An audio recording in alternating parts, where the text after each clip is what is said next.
I like it because your bolo looks so nice. Well, it's my professional appearance. Yeah, decor. tell me about that bolo. So I've got Mark Rossi on today. We started our Art Dealer Diaries. He just came in. I've known Mark Rossi for, 30 years, I'm going to say. That sounds good. Yeah, I know. It's a good 30 years. I know you didn't have gray hair when I first started with dealing with you. So it's been that long. Yeah. But that bolo is really awesome. Can you tell me what it is? It's a Zuni piece that Frank Waters' widow gave me. Wow. It's, an antelope. Yeah, and it's early, too. It looks like it's kind of late 30s, early 40s, maybe. So, very cool. Is it signed? I assume not. I don't think so. Yeah. So... No. I like wearing it. I've never seen it. And I like antelopes. So, yeah. And you like them to sculpt as well, right? Yeah. I've done a few, 3, 4 pieces. Yeah. Tell me a little bit about, since we're right there and we're talking about Frank Waters, tell me a little bit about him. I know some of his books, some of the ones that he did in Taos, and he lived in Taos for probably a long time, but tell us about him. That's somebody you've been involved with from the estate, right? Well, I was with Frank and Barbara in 1993 in an attorney's office when they signed the incorporation papers for the Frank Waters Foundation. And initially I was the treasurer of the foundation, and as time went on, I became the president, and I tricked someone on the board into becoming the president instead of me. But he's been doing a great job, a photographer named Stephen Collector, who's in Boulder, Colorado. So now I'm just back to secretary-treasurer, and Frank was still living. He lived 2 more years after the foundation began. But I knew I spent a fair amount of time with Frank and Barbara during the 20 years prior to that. And that was that in Taos? Is that where he was living at that time? He lived during the winters in Tucson, up in the Tucson mountains near Sunset Road. So I had been familiar with his writing. He was a novelist, right? Well, the first book by Frank I wrote was one he co-authored with a Hopi man called Book of the Hopi. And in the late 60s, early 70s, it became kind of a cult book, along with Carlos Castaneda's Teachings of Don Juan. So a lot of young people my age that I knew were reading both of those books. And I read both of them and was captivated by essentially what appeared to be a scholarly work, but was very readable, right? And remains so. And then Frank wrote several novels. He did other nonfiction works, 26, all of which are still in print. 26 books. Yeah. And how many of those were fiction? Most? I'd say, I'm guessing, because I would venture to say half. Yeah. Because he wrote about the Pinchotentes, right? He wrote about Taos Pueblo and things like that, too, right? Well, his most famous novel, The Man Who Killed the Deer, was based at Taos Pueblo. Right. Yeah, it was actually based on a person, is my understanding. Frank said there was one close friend, Frank Zamora, right? But that there were other people's stories plus his input. So he was reluctant to say, yes, this is the story of Frank Zamora. Right. And how is that book, that was a long time ago that was written, right? Probably in 50s. The early 50s maybe, right? Right. And so how is that book received now, would you think, in current day Taos Pueblo? Well, there are stories about from some families that say this was my relative's story, right, or that. Recently, the foundation sold a film option for that. It was there have been many film options sold related to this novel, But this group in L.A. Did a screenplay which they allowed the board to review, and we thought it was very good. And then they actually got permission from the Taos Pueblo to film there. Then COVID hit, and unfortunately, that appears to be the end of that. Yeah, because I know when he published that, before he published that book, he actually Frank gave it to the Taos Pueblo Council to review to make sure there wasn't anything he needed to have change or whatever, which is kind of really breaking the norms of that time frame, I would think. He took that so seriously. Well, he had many close friends at the Pueblo, right? Some of whom were still alive at his memorial service and who came. But yeah, Frank had a huge diversity of interests. He wrote books about the Mayan calendar, and all of the other, besides Hopi culture.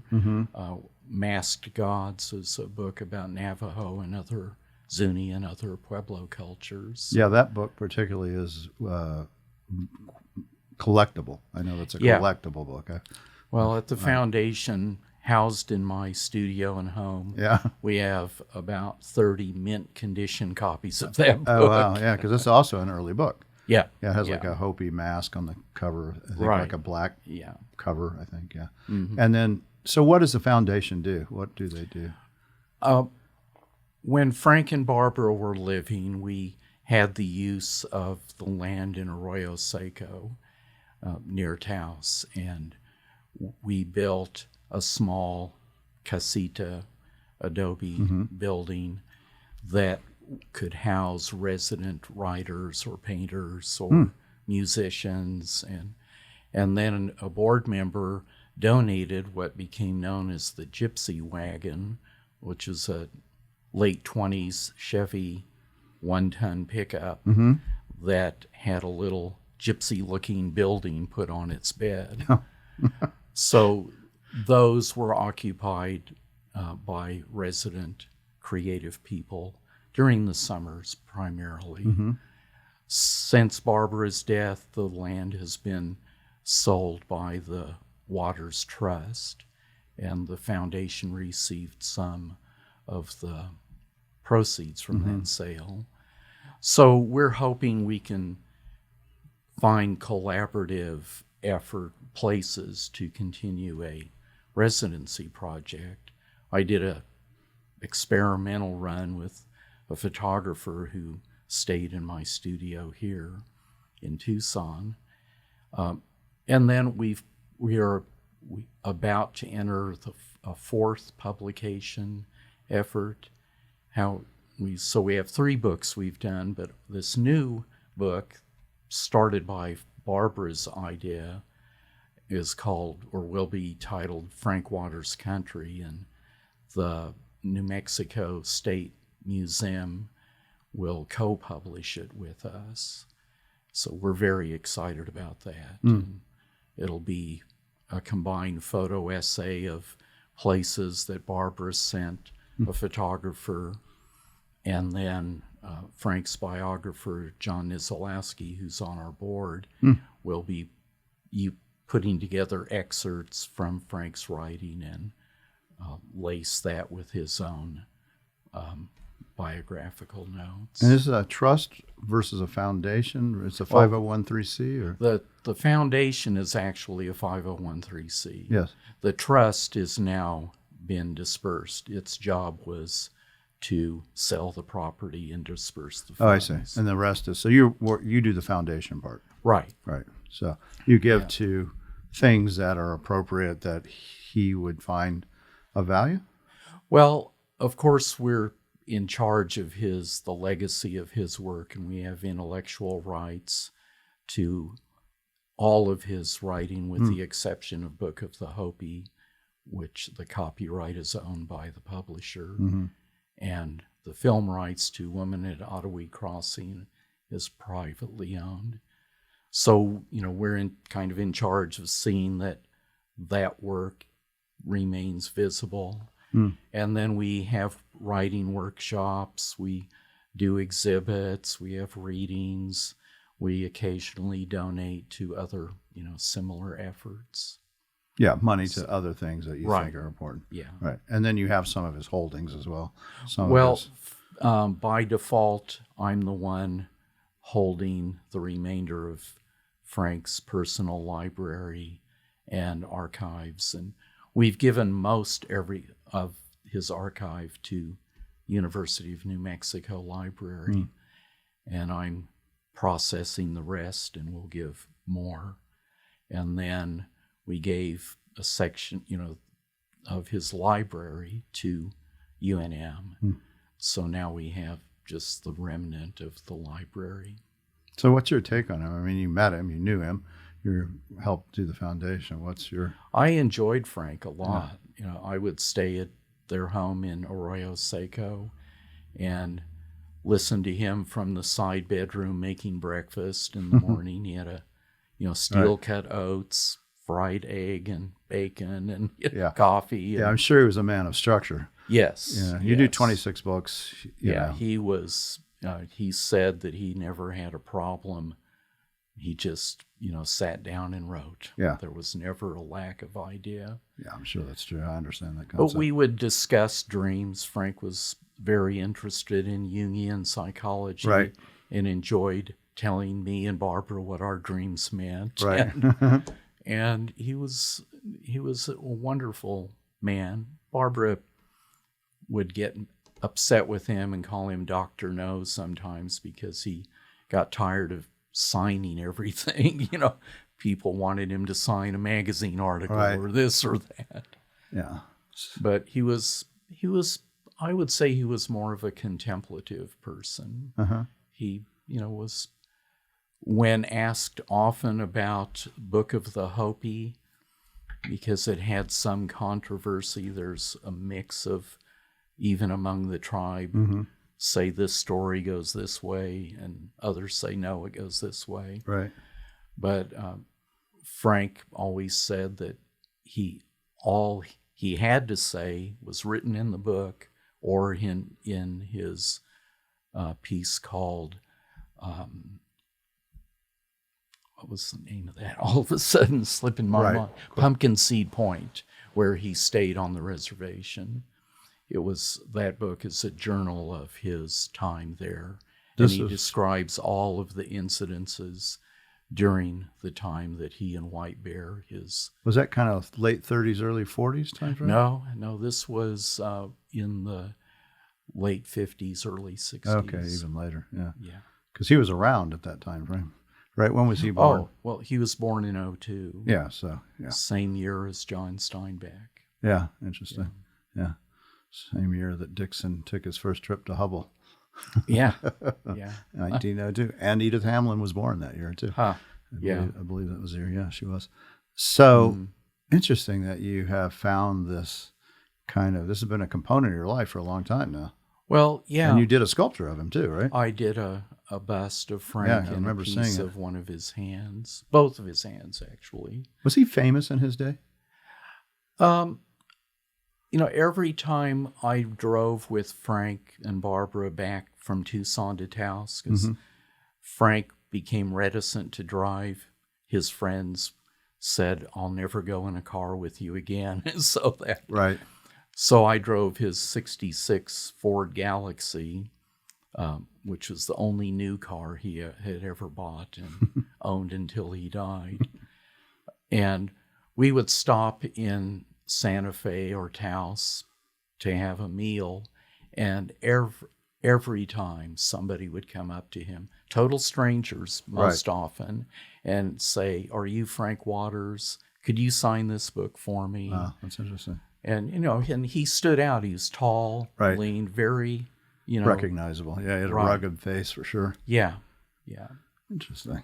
And for me personally, I think knowing Frank and that New Mexico Native American culture that he was so close with, it echoed my experience, my own family experience. And my mom's family named Montoya. It was an early New Mexico family.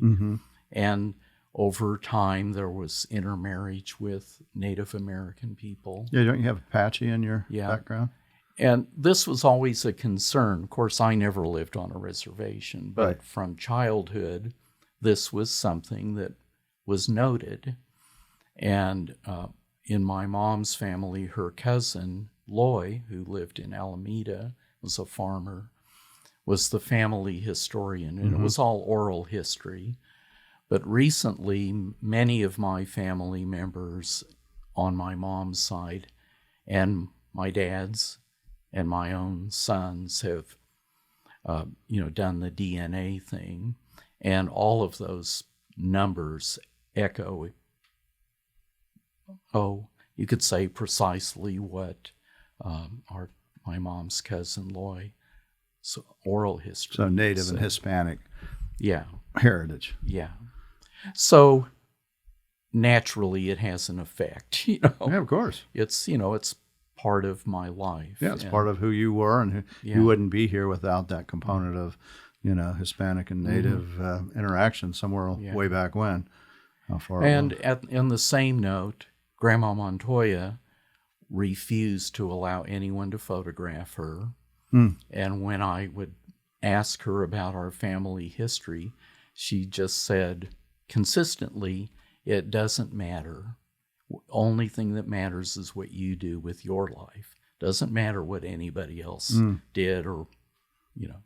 So that was her strong point. And that was your mom's side. Yes.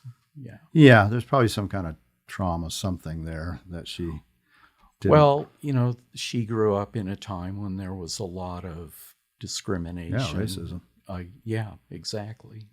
And both sides were her side was not only Hispanic, but also Apache, right? Or Native American. Apache and Pueblo. And Pueblo both. Yeah. So, there was a lot of slavery and different things that went on in that time frame too, early on. And, sure. And was her family from New Mexico?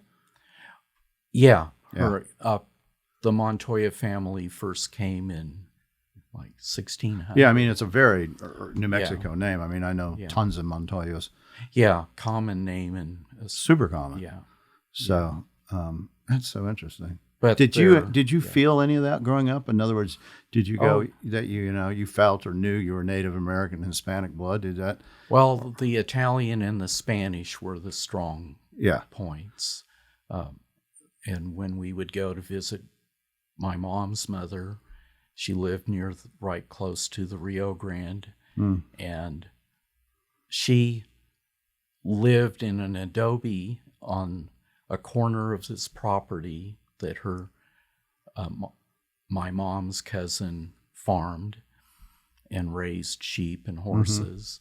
And she was born on the opposite corner of that land in a little adobe that eventually was just plowed in. It just melted back. Yeah.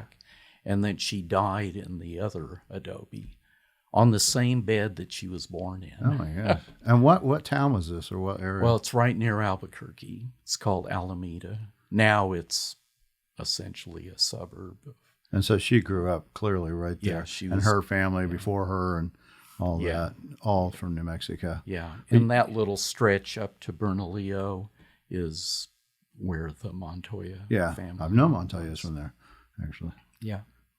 So knowing Frank echoed, yes, sure, what he wrote and was loved was part of my, echoed my own family things. Yeah. So I instantly, when I got to know Frank, I felt like family with him, and he and Barbara treated me very kindly in that fashion. Yeah, I've watched a few videos on Frank Waters.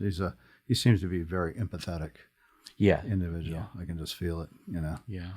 Not just with people, but with land, Yeah, the same thing. Exactly. That's what he thought. Well, it is. It's true. Yeah. We are the land, right? Yes. Why do we fight for it and die for it and all that stuff? Because it's who we are. It's our, it's our DNA as well.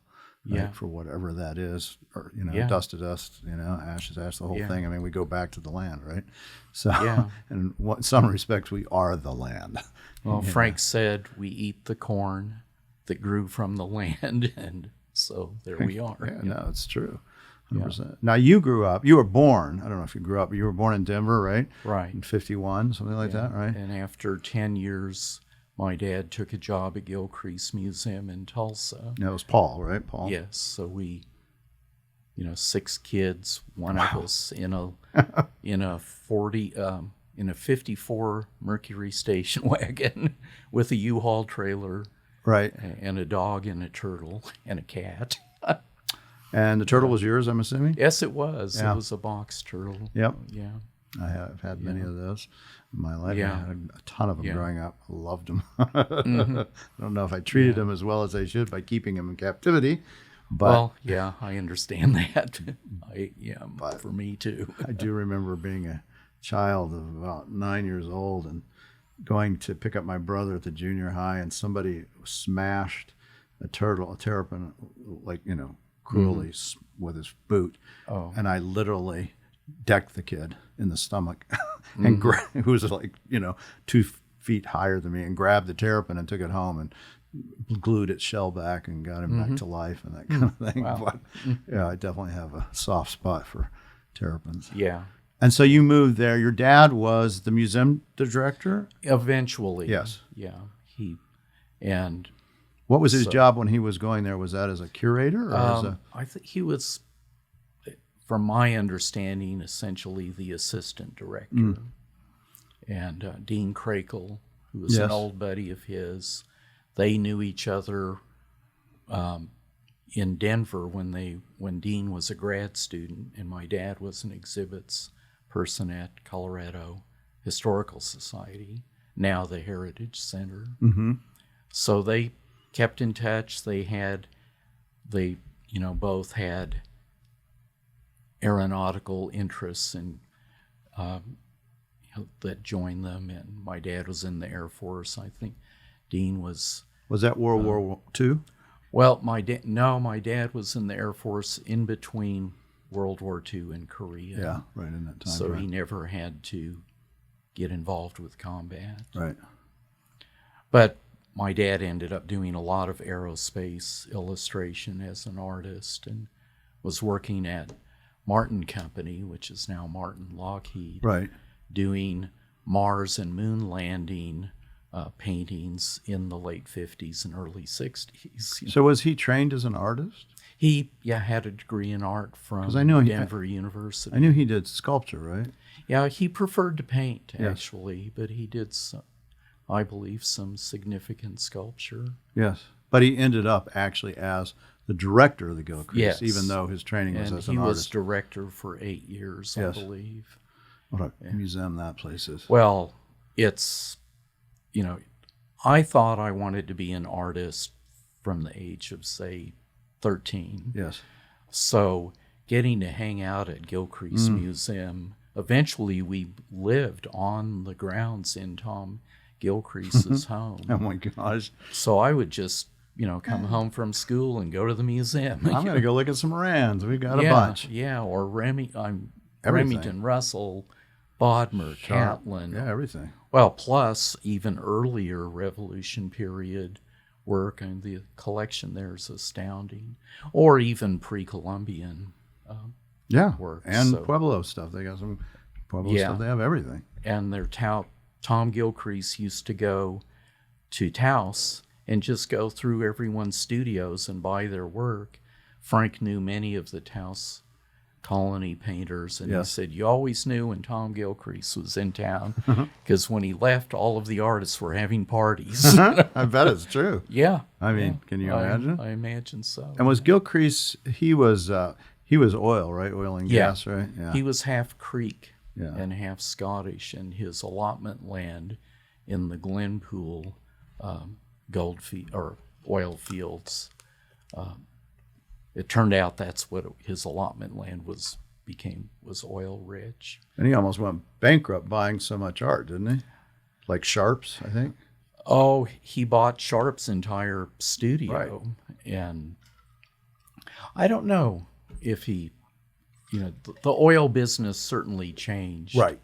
But he was a prominent oil person in Tulsa at the time. And the city bought that, right? No, he gave it to the city. Something. I knew there was something involved with the city, or they almost The didn't city take of it or Tulsa something. Or does, there was some kind of thing that they didn't know if they wanted to take it, or I don't know if you know that story. Yeah, I'm not Yeah, well versed in it, but recently the city handed over the running of the museum to Tulsa University. That I think I did know. And I think even the employees are now university employees. Yeah, I did. But Tom Gilcrease always saw the museum as not just a museum, but as a research center. Yes. So, and that was something my dad was very close with. Because he loved to do research. Yeah, and he was the last director to actually know Tom Gilcrease. Oh, wow. And what did he say about Tom Gilcrease? Oh, he liked him. They had lunch often. Oh, interesting. Because at the time, Tom was alive and living in the house that he built on the property there. So, did you know Willard Stone at all? Do you know? Yeah. Did you know him?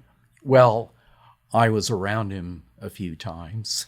Oh, interesting. What was he like? Well, I thought his art was I collect his work. I think he's beautiful. phenomenal. He's one of my favorite artists. Yeah, and well,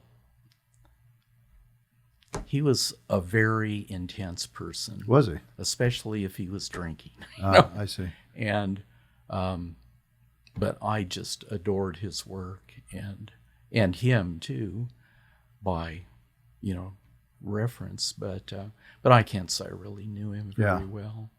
Yeah, no. I mean, obviously Gilcrease liked his work too because they have the largest collection. Yeah. I actually went to give a lecture at the Gilcrease just so I could see all the. Well, I said I'll do it, but the Willard Stone, I want to go down and see all of them. And Woody Crumbo was another artist that Yes. Tom Gilcrease Yes. was close with, and a lesser known, but I think very Brummett Echo Hawk was. He became a good friend with my dad, and I was of all of those guys, Brummett was the one that I was around the most as a young person. So you said at 13 you knew you wanted to be an artist? Yeah. And were you making things at that time, drawing, or what were you doing? Yeah, I was. I had a bedroom in our first house in Oklahoma, and I looked out the window and there was a bird's nest. So I was making field notes and drawing the nest and the adults and all of that. Right, because you could be a biologist too, easily enough, I think, don't you think? Well, you love biology, you love wildlife. Yeah, I look into all of that. I have to confess that my only regret from college is I never learned in biology all of that system of taxonomy. Yeah. But because now I know how valuable it is. Yes. I haven't yet memorized it, but I reference it. And traveling in Mexico and meeting other, science people. Right. Knowing the Latin names is very helpful. Yeah. That's what my dad did. He was a taxonomist. Yeah. Yeah.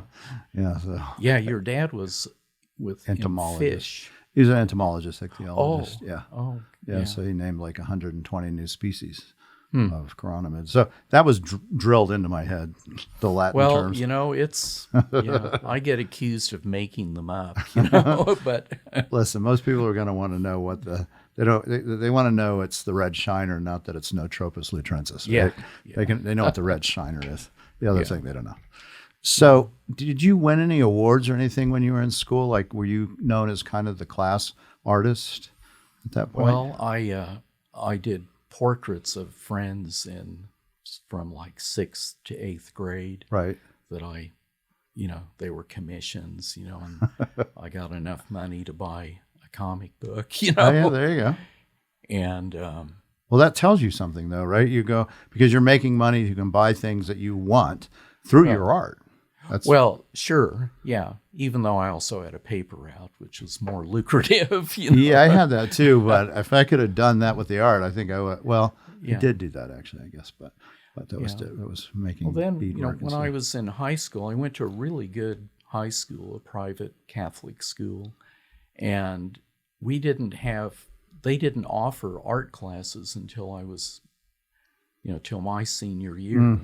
And at the same time, we took Latin, but finally they had Spanish.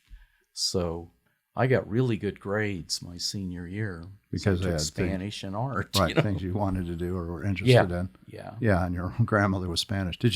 Was her first language Spanish? Yeah. Yeah. But as my dad's parents' first language was Italian, but none of them taught their children Yeah, to it was speak. because they didn't. It was during that time of assimilation, right. so to Don't speak. don't stick out, Yeah. kind of thing. Yeah. And so when you graduated, you went to school. Did you go for a BFA? I went to Tulsa University, and I had a job as a bank teller and a job working for the Red Cross at a migrant workers camp. And Was that a volunteer kind of thing? no, I had been a volunteer for years with the Red Cross, but once I graduated from high school, I got this summer paid job for 2 summers. And Because you graduated in what, 69? yeah, So that was right when they started doing lottery and all that for Vietnam War. first I had a student deferment, Yes. and unlike my best friend in high school who got killed in Vietnam right away, and I was always scared, if I actually get drafted, what am I going to do? Right. And fortunately, my lottery number was very high. What was it? Do you remember? It was like 200 and something. Yes. Yeah, they only took 69. I think they went up to like 150 something. Yeah. Was the number. That was the cutoff, which was really for 70. And so, I went to Tulsa University, and I took life drawing and all of the basic stuff. Life drawing was the best class I think I took. But I had some influential teachers, and one of them said, if you really like printmaking, the University of Arizona has a really good intaglio department. But in the meantime, I had met this woman from my age from Quebec, from Montreal, a French-Canadian woman, spoke English very well, but also French. And we decided to get married, and we were going to move to Tucson. And then we said, well, let's go and live in Montreal for 2 years. So half of the people I met in Montreal thought I was a draft dodger. I bet they did, yeah. And when I said no, they were actually very disappointed. But I had a great time there, hung out in galleries and museums and met other art people. And were you working? What were you doing to make a living at that time? I sold a few paintings, and I bought and sold antiques to an antique dealer, And had you learned that trait, that skill set from your father, how to look at things and know what to buy and sell? Perhaps, because he used to take me to pawn shops, and he bought a lot of books and artifacts and some art from the time I was a little kid in Denver. The biggest fun was going to Fred Rosenstock's in Denver. Bookstore, but he started buying from Fred before he was officially a Western Americana dealer. Oh, that's interesting. He and his wife sold school books. That's and fun. later, I was in Denver, and I had one child, and my wife and we drove up to see my grandparents, and once we got there, I realized I didn't have enough money to get back to Tucson. And I look back at it now, I think that was really not very bright. But I had my portfolio of etchings, and my first bronze was in 1975. So I thought, well, I'll go, and Fred Rosenstock has an art gallery now. Maybe he'll take my work. And he was about to retire at that point, and first thing he said, oh, you're Paul Rossi's son.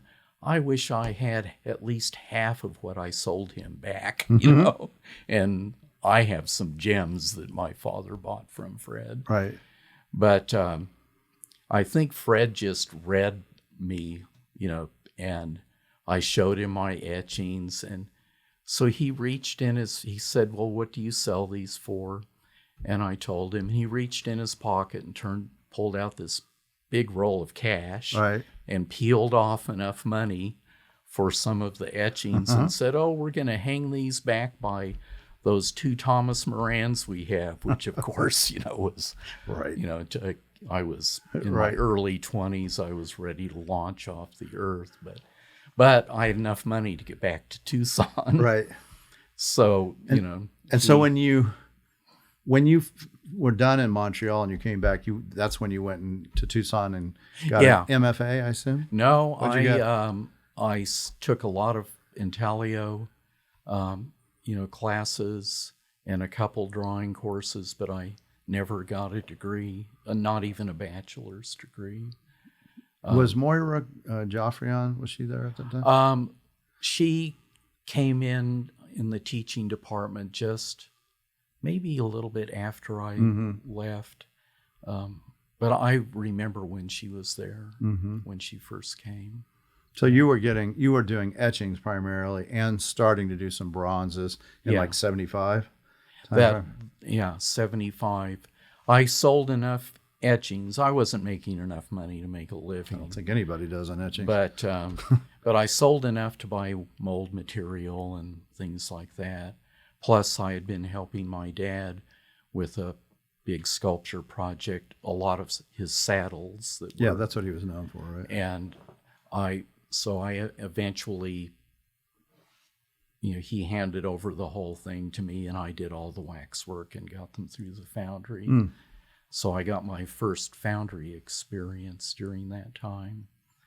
And then, very fortunately, foundries started opening in Tucson. And because I was flying back to Missouri, where my dad's wife's youngest son had opened a small foundry. So he was a one-man operation. So I went and poured metal. I did everything except weld. Right. You learned how things work, basically. Yeah. And it was a very valuable experience for me. And when I say fortunate, I can't imagine having to travel to a foundry, and the fact that we've had a whole sequence of, almost literally generations of foundries and art foundries in Tucson has been. Right. Are you still with the same foundry that you were when you started using them back in the 70s? When I say generations, it's because one group would sell, I get it, to this group, and, right. And so that's. What's the foundry you use now? It's called Metal Physic. Yeah. And they're I think they're outstanding. I've seen a lot of foundries around the country, and I would say they're in the top 10. So when you first started doing this in 75 to kind of start making the sculpture, you worked with your dad on his saddle sculptures and you learned how to do that. But what were you doing with your own work, and were you starting to do the sculpture of the wildlife at that time? Because, when we think of you, we think of wildlife, right? Well, you might imagine growing up around Remington and Russell at Gilcrease. I would think that would be a natural to go. That was the kind of, and the first piece I did was a buffalo skull. Yeah. So that's kind of Charlie Russell. Very Western, yes. And then I did a pair of Sioux, Hunkpapa Sioux guys, Crow King and Gall, who were historic figures. And I had this, like 10 or 15 page research paper that I put together with the sculpture. Right. But I did those figures, probably a little less than 1/6 life size. And at the time, this was in like 1979, I sold 2 or 3 for $3,600 a piece, which was more money than I ever saw before that. But then I had always been interested in natural history, and I started doing life-size pieces like jackrabbits and tortoises, and they quickly outsold everything else. And And I still have a strong heart for what we call Western art. Mm-hmm. But all of the cowboy things that I've done are directly related to my older son, Carl, who's a cowboy, so, and then I had horses, taught my sons to ride, and, lived on the remnant of a ranch and knew lots of ranch people over the years. So all of that is close to me. Mm-hmm. But I would say the jackrabbits and the tortoises have kind of run away with it. And the javelinas. Yeah, and a multitude of other subjects, of course. Well, just name some of the, different zoos, for instance. I know you were with the big one is the San Diego Zoo, and of course the Tucson Zoo, but where else? I mean, then the Desert Museum. Yeah, that's a big one. Recently, the past 2.5 or 3 years, I've done probably 100 pieces for the Houston Zoo. Oh, wow. And these are all life-size. Yeah, wow. But then life-size can be something you can hold in your hands or something we have to use the forklift to move around. Right. And I think my son, Tom, who helps me a lot in my studio, made a list a couple weeks ago from my memory, and there were 20 zoos or nature centers that I've done work with around the country. So that's been very interesting. Yeah. And of course, many times they're not species native to the Sonoran Desert. And when you do one of those, let's say for some exotic bird that probably very little interest in the sense of trying to do it commercially, right? Do you look at that project anything differently? You go, well, I can sell one to the zoo, but I don't know if I'll be able to sell any more. Does that influence you to take it, or how you price it, or or you don't care? I learned quickly that if I'm in this business to get really wealthy, I'm in the wrong show. Even though, I've known a lot of artists that have made very good, money. Yeah, no, you can. And that's great. I'm happy that I've made enough to keep working. And I own my house, I own my studio. Right. And, and I'm able to help my children when they need it. And so that's good. So you're right. Sometimes I just don't care.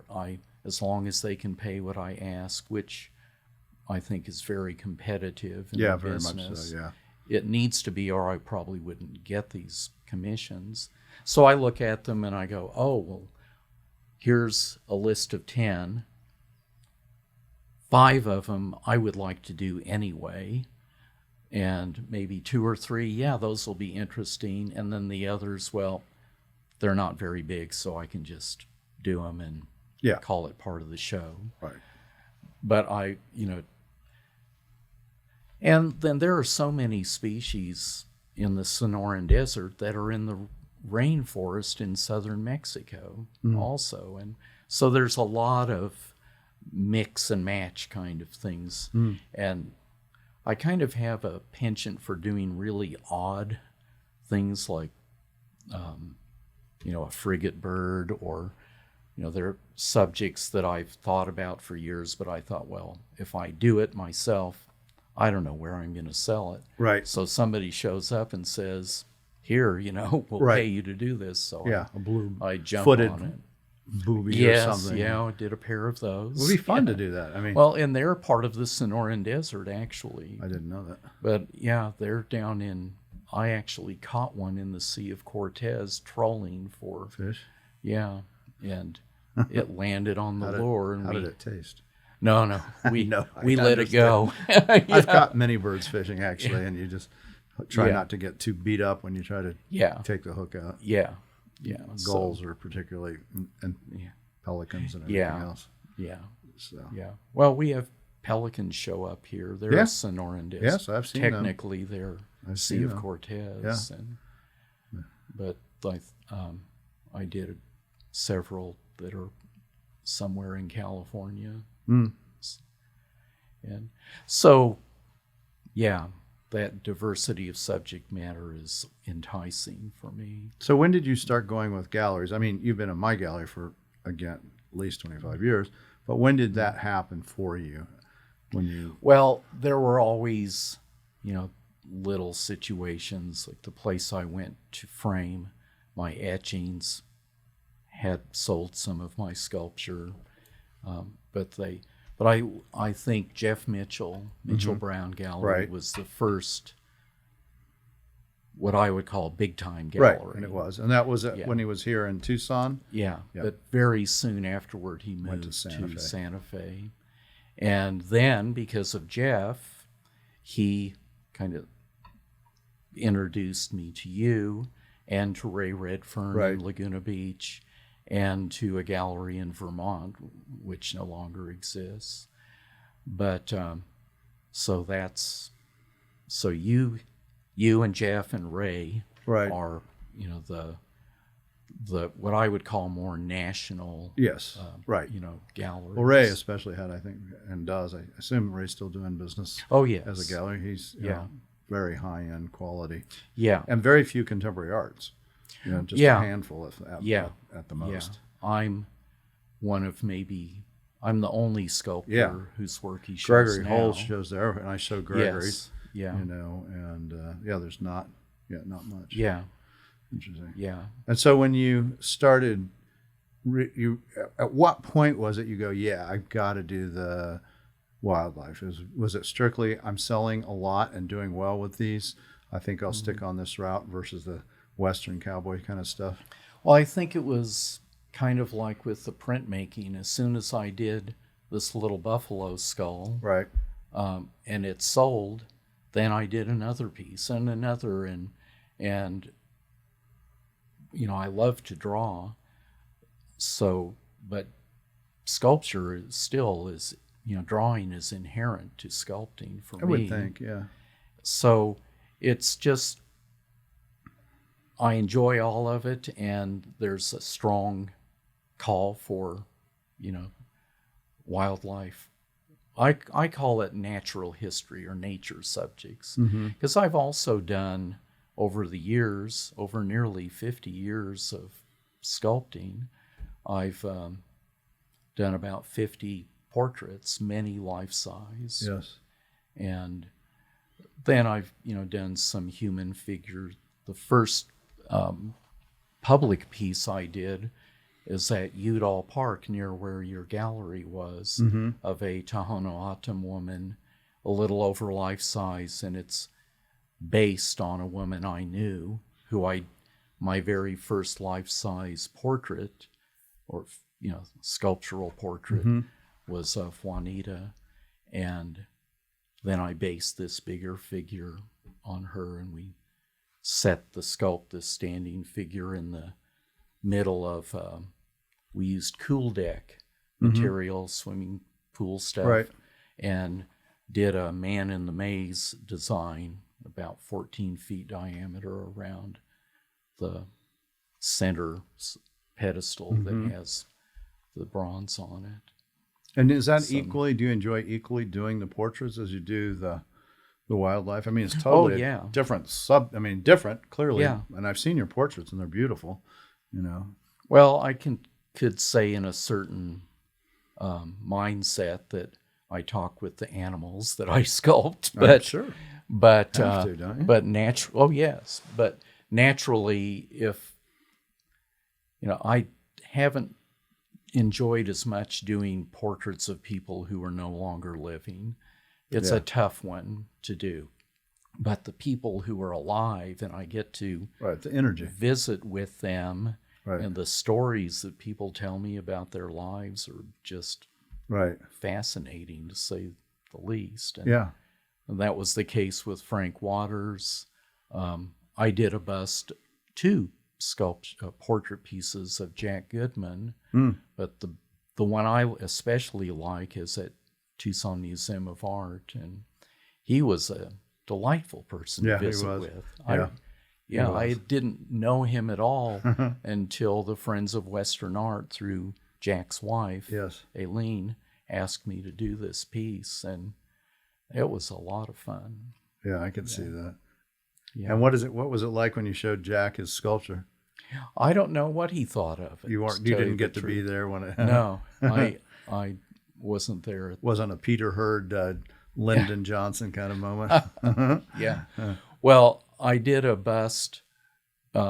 These three guys from the U of A asked me to do a bust of Larry Powell. And, he had, I think, John Schaefer, who's president of the university, yes, enticed Larry to come from California, where, the Powell Library at UCLA is named after Larry. Mm-hmm. It was one of the first 2 buildings on campus. So Larry came, and quietly donated $1 million for the U of A main library building, and then knew Ansel Adams, so helped John Schaefer get that collection. Was a big buddy with Henry Miller, and right, so makes sense. I was asked to do this portrait, and I called and I went to visit Larry in his little closet office at the main library, and with a stream of profanity, he told me there's no way anybody's going to do a sculpture of him, and it almost ran me out of the office, And he was a little guy, Yeah. feisty, Right. and very intellectual, and yet he said his real claim to fame was that he had played piano in a bordello in Paris. So, but part of the storytelling that Right. I experienced when I eventually did do the sculpture of Right. him. But he called me about a year later, kind of sounded mousy, and he said, "Well, my wife likes your sculpture, and she told me that I should let you do this." So, but that turned out to be really fun. And then the piece was unveiled in a bookstore here in town that no longer exists. But he and all these old guys, buddies of Larry's, are all there. And one of them, with Larry standing right next to me and the bronze of his portrait. And this one guy came up and said, "Well, Larry, Rossi did a really good job on this. It's actually as ugly as you are."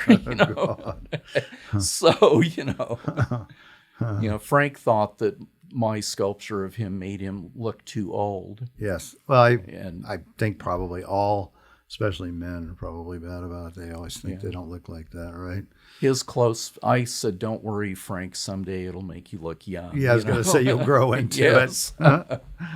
But, I've had those experiences have been dear to me. And on the other hand, if you want to look at it commercially, it's rare that more than one casting. Yeah, it's going to be a will ever one-on-one. be sold. Yeah, they just... unless It's you just happen the way to, it is. Yeah, unless it's somebody like George Clooney or somebody that's, Yeah. that's a different kind of thing. But those aren't going to probably end up on your doorstep anyway. Yeah, Gonna and that's probably- all right. Yeah, I mean, it would be hard to do, actually. But these, the getting to know these people in a different space, and I never demand that they hold a pose. I just say, just sit and have a cup of coffee or read your newspaper, whatever. And do you show up with like just some clay and you just sit there and just kind of work out is it just one sitting or does it take a few? My system ended up being 3 sittings at about 2 hours apiece. But first I go and do a bunch of black and white photos in the old film days. Mm-hmm. And I developed this system of measurements that I could double check my anatomy for animals. So I adapted that to a human face. And then I read the book Sculpture Inside and Out by Malvina Hoffman, and she had a system of measurements that she did for portraits. So I adapted some of hers to mine, and that was very useful. So I can do that, go in my studio. You can do that from a photograph? Well, and the measurements that I mean, you take actually- from the person. Yeah, okay. And then, so I can rough the piece out in my studio without them having to, Be there. yeah, Yeah. use up their time. And then, so once I get there, then I go and really get into listening to stories. you Right. know? Does it help you when you have the stories come with it? Oh, yeah. Because, people have so much expression on their Ah. faces when they're talking. And how do you decide on, a happy face versus a pensive face, or how do you decide what it's going to be of that person, or is it just like an overall take of who this person is? It's that way if I have my own say. Yes. But with Jack Goodman, Aileen really wanted him to have a smile. I remember that. And I think that's the hardest thing to pull off. I bet. He was a smiley guy. Yeah. And I was very satisfied with the end result of that piece because I thought, wow, I got a smile to work for one, but it really looked like Jack Right. for me. Yeah, of course. I've seen that sculpture, and it did work. Yes, it did look like him. He did have a certain, and he was a character. Yeah, he was. So, Yeah. I could see how knowing the man and talking to him would give you a sense of how what he should look like. Yeah. Right. And granted, I only spent, albeit some pretty, strong one-on-one time. Right. There are probably easily people that knew Jack far better than I would ever, but I certainly came away feeling like I know him. Mm. And then he saw to it that I became an honorary artist member of the Mountain Oyster Nice. Club. Are you still that? Yes. Nice. Yeah. Yeah, very good. Yeah, that's a great place. Now I get to pay for my own meals there. Yay. So what are you working on now? What are the things that you're dealing with right now? At the Foundry, I have a pretty big, 24-inch shell size of a alligator snapping turtle. Oh, that's cool. I love those. And, oh, they're great. Yeah. I talk, an odd character, so to speak. They are. And very interesting geometry. Yes. Especially with reptiles and fish, all of course, everything. Yeah, I had one as but a they pet have once. some pretty hard line Yeah, very much geometry so. to them. Is it an alligator snapper? Yes. Yeah. And so how big is it? 24 inches? The shell. So Yes. the shell, but Right. then the heads. Yeah, you're going to have it completely extended out, like in long? Quite. Or? I would. Just with its mouth wide Yeah. open. So probably Have the little thing in the Yeah. shell? Yeah. The little Yeah, fish attractor. This piece is going to a private collector in Tennessee. Yeah. You should get one of those for me. Here. Yeah. No, I'm serious. I love those kind of I have a smaller, life size, but a piece. Yeah, they're cool. So they're super cool. they're very interesting. Yeah. As are desert tortoises. Yeah, but no, they are too. I like Yeah. all tortoises, all turtles. Just I think for bronze, they're really almost a natural subject, because of the armor. Mm-hmm. And then I like doing botanical subjects on and off. Mm-hmm. And now, just for my own whim, I'm doing simply a palm tree frond, just a fan palm. Yeah, that's what the Biltmore Hotel, Emery Kopka, that's what the Biltmore is. That all that design really is a palm frond. Yeah, I just want this piece, when I finish it in bronze, to be a vertical piece that has that big fan. Yes. And then coming up with the stem and Yeah. the curve where the part that attached to Yeah. the tree.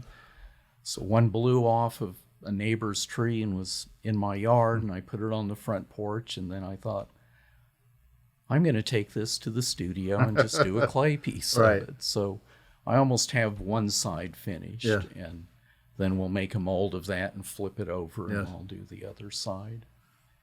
And that's the size of a frond too? yeah. Yeah, So alright. it'll be, 7 feet tall, I think. Wow.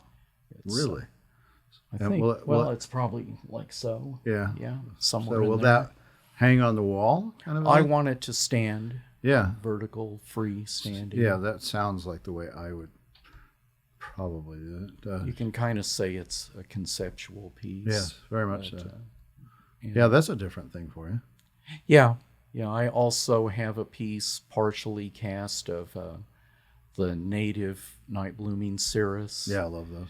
With the tuber, and so it stands with some of the roots extending from the tuber, and then there are branches, and I'm putting everything from buds to open fruit with a sphinx moth pollinating one of the blossoms. So, And was that just, again, something you go, this Yeah. would be interesting? yeah, I had the idea for a long time, and now, fortunately, maybe, I'm just saying, you're getting old, you better do these things you wanted to do. Well, it's true, right? Yeah. I mean, it's really Yeah, true. well, I hope I still have another couple decades of working it's time. hard to know. We never know, right? we never Be- know. Today, maybe the last But day. some of my hero artists, like Thomas Moran, for example, Right. lived into that age, and early night, and there was a wet painting on his easel when he died. Yeah. So way to go. So how long approximately does it take you to do like a medium-sized to, large bronze? Does it take, do you do one at a time, or do you work on multiples? I have a habit of working on several things at Seems a like time. it would be more interesting that way, but Well, often I get to a point where, stuck. if I keep going this way, I'm going to ruin it. Got it. And Step away. yeah, and then there's something I just technically want to figure out, how am I going to tackle this texture without it being too tight. Right. And Let me ask the question this way. How many sculptures can you do in a year? New sculptures. I would say, without pushing myself, I probably do a couple dozen. Yeah. Yeah. And a lot of those are small. Well, let's Kind of say things. things like this big. Yeah. So 2 by 2, Yeah. basically. I think that's a lot. It's a actually. nice size. Yeah. At the foundry, that's a lot. Yeah. Compared to the sculptors they deal with. And I sneak in a few bigger pieces. Right. And I have a thing about doing pieces that are life size that can be held in one's hand or hands. Mm-hmm. So like your horned lizard or Yeah. your bullfrog, Yeah. both of which I own. right, yeah. So, and I don't limit those, like they're not limited edition pieces. But I've done like 120 pieces like that. Little smaller ones, yeah. Yeah. Yeah, we sell a lot of those always, constantly. Yeah. Yeah, they're beautiful. Yeah, They're fun. well, they're I nice. like it too because they're easily affordable. Yes. As soon as we get this big, Right, it gets a little I bigger. have to scrape sometimes just to get them cast. you Right. know? Right. So I can relate to people saying, other artists saying, gee, I'd like to do that, but it's just too expensive. Yeah, that's your biggest issue, I would assume, right? Is you got to deal with the foundry cost, the bronze cost, right? Well, the foundry cost, because the bronze itself is only a small percent of the overall production cost. Because those costs went up greatly with the pandemic, right? I mean, they really went materials. up. Yes. Yeah, bronze did go up a little bit. All of the surrounding materials, Right. Gas for welding, It's everything. electricity, gas for melting metal, Right. all of the ceramic materials for the investment, the shell, and even wax. Yeah, and you have to make those. You have to increase your prices, or you're just working for Yeah. nothing. And I've done that Yeah. myself. And some prices I think, they're selling well at this price, let's just leave it. But Right. there's probably room Right. to raise prices. So, where do you see our world going? For Western and sculpture and native sculpture and wildlife sculpture. You've been doing it for 50 years. That's well, since being a kid and seeing this through my father's eyes and hearing him talk about these Right. issues, or even say Ray Redfern talking with me about what he sees. Right, with California art. Of course, he's saying now there's just not much, which you might know too. There's not a lot of the real Great stuff. primo stuff left. You know? Right. So we have to rely on new artists to It's true. do that. And so what, and people's taste changes, but just let's say from the cowboy and Indian sort Right. of, that's a very generic term. Right. During my life and watching what my dad commented on, it's gone up and down. There was a time when, I'm sure you remember, you could buy a Dixon because hardly anybody even wanted them. Yep, especially in the 60s and 70s. And then, but times have changed. Right. And, Tom Gilcrease bought an incredible collection because in many cases, other museums were deaccessioning so they could buy European Impressionist work. Right. So, Right. so I've seen some cycles, like with the cowboy artists, members of that group that I know, say, well, we've had some really high times and then they've tapered off and then Right. they go back. Right. And but then I think, what's the future? What will people, there's a lot of 3D imaging and Right. the foundry's using a lot of that to primarily enlarge pieces. But I still don't see that technology is going to take over anyone's hands-on. Mm-hmm. It still takes a lot of hands-on work to do all of the the digital stuff. Sure. Too, and those people have to spend time becoming very skilled. So that aspect, but then I would hope that in the future our culture keeps developing a stronger relationship with the earth. We can't deny that, but that sort of get your hands in the dirt kind of thing, Right. and have an empathy for nature. It's it's not like we're the caretakers of nature at all. Opposite, Yeah. honestly. And The destroyers. so, and yet everything that we do has an impact. We drive our cars somewhere. Sure. It's all, we're sort of, part of The problem. the enjoyment of its beauty and part of that problem. Yeah. Yeah. Which is pollution, Everything. Yeah. I mean, we're an invasive species to some extent. So, Yeah. And Yeah. depending on how we decide we want to look at our land, our world, our animals, and all that, and our water, will determine Yeah. us as well. That's the funny thing. Well, for me as an artist, doing all of the subjects from portraits of people to a campfire scene that my cowboy son described, or an animal or fish or insect, all of this develops my own sense of wonderment. And so I often hope that if somebody enjoys some piece of work that I did, that will enhance the likelihood that they will look at those real life situations And value it. more closely. Yeah. Yeah. Yeah. Yeah. And so that's what I would hope for the future. Right. And I hope I keep having more opportunity Sure. down the long road. When my dad was, kind of pushed into the authentication appraisal world when he left the museum. Mm-hmm. So he had all of these catalogs from Sotheby and Christie's and so on. And the turn of the night from 1800s to 1900s, when the National Academy was a big thing in this country, he said that his appraisals of a lot of that work were not even 10% what they sold for 100 years ago. So, and yet we have someone like Moran that, Yeah. So, No, it's true. There's some that were very valuable at the turn of the century that are so we just we not. never know. And then what does that have to do with our culture? Which I think is,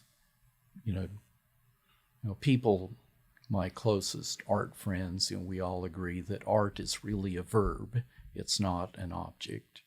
And so for me, my experience of art that I really get excited about is the process of doing something. And then at the end, there's this object. And then somebody else comes along and they, get excited enough about something via that object.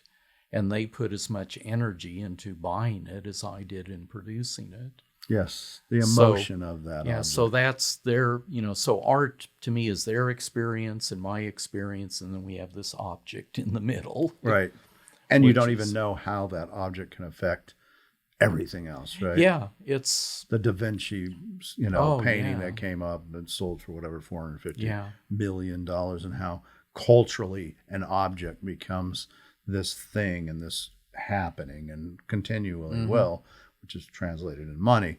But we don't. I mean, objects have their own life. I think they have their Yeah. own whatever mana that you don't know where it's gonna, how it'll affect things. That's why we need artists. That's why artists are so critically important.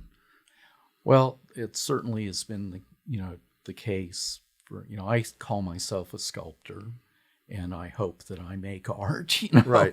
If I'm an artist, that's a very honorary Yeah, term. you clearly are. And but I've been so informed and given so much joy in my life looking at art, and let alone, exercising within that world, that we can't live without it. I mean, a stop sign is a piece of art. So, Everyone who goes home tonight, look at the stop sign and Yeah. think about that. Yeah. Because it can be. yeah. Actually. Well, it's communicating something. Yeah, that's right. And maybe saving lives too. Yes. Or if you're not listening and looking at the art, you could cause somebody's life to go. Yeah. So, my mom would often, when I was young, call out to me, Earth to Mark, because I'm off in this world of art, Right. But I wouldn't have my life any other way. Yeah, of course. I can't imagine, I don't think I would have been capable of doing anything else. And, and even though I do a lot of nature subjects, that are termed realist, I see a lot of things just in pure abstract perspective, and I like abstract work a lot. Yeah, I could see you probably could make abstract work if you wanted. Yeah. It's all about drawing. It would be just as hard. Certainly. Yeah, maybe harder at the beginning because if you had because you have to get the three-dimensionality in your mind of what this is and what you're trying, because you're still just trying to produce something that provokes emotion. It's not just I like abstract too, so Yeah. I like all art. I know a guy who is a jazz guitarist here in town, really, I think very good. He started out as a heavy metal guitarist. And he said, they're actually very close, but it took me about a year to make the transition. Yeah, I can see that. Yeah. Art is art, music is music. It's all the same kind of thing.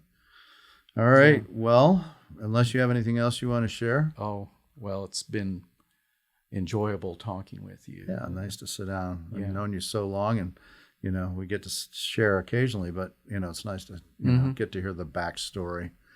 Yeah. Well, same here. Yeah. All right. Mark Rossi. You can see all his work at our gallery as well. Thank you, Mark. Thanks, Mark. All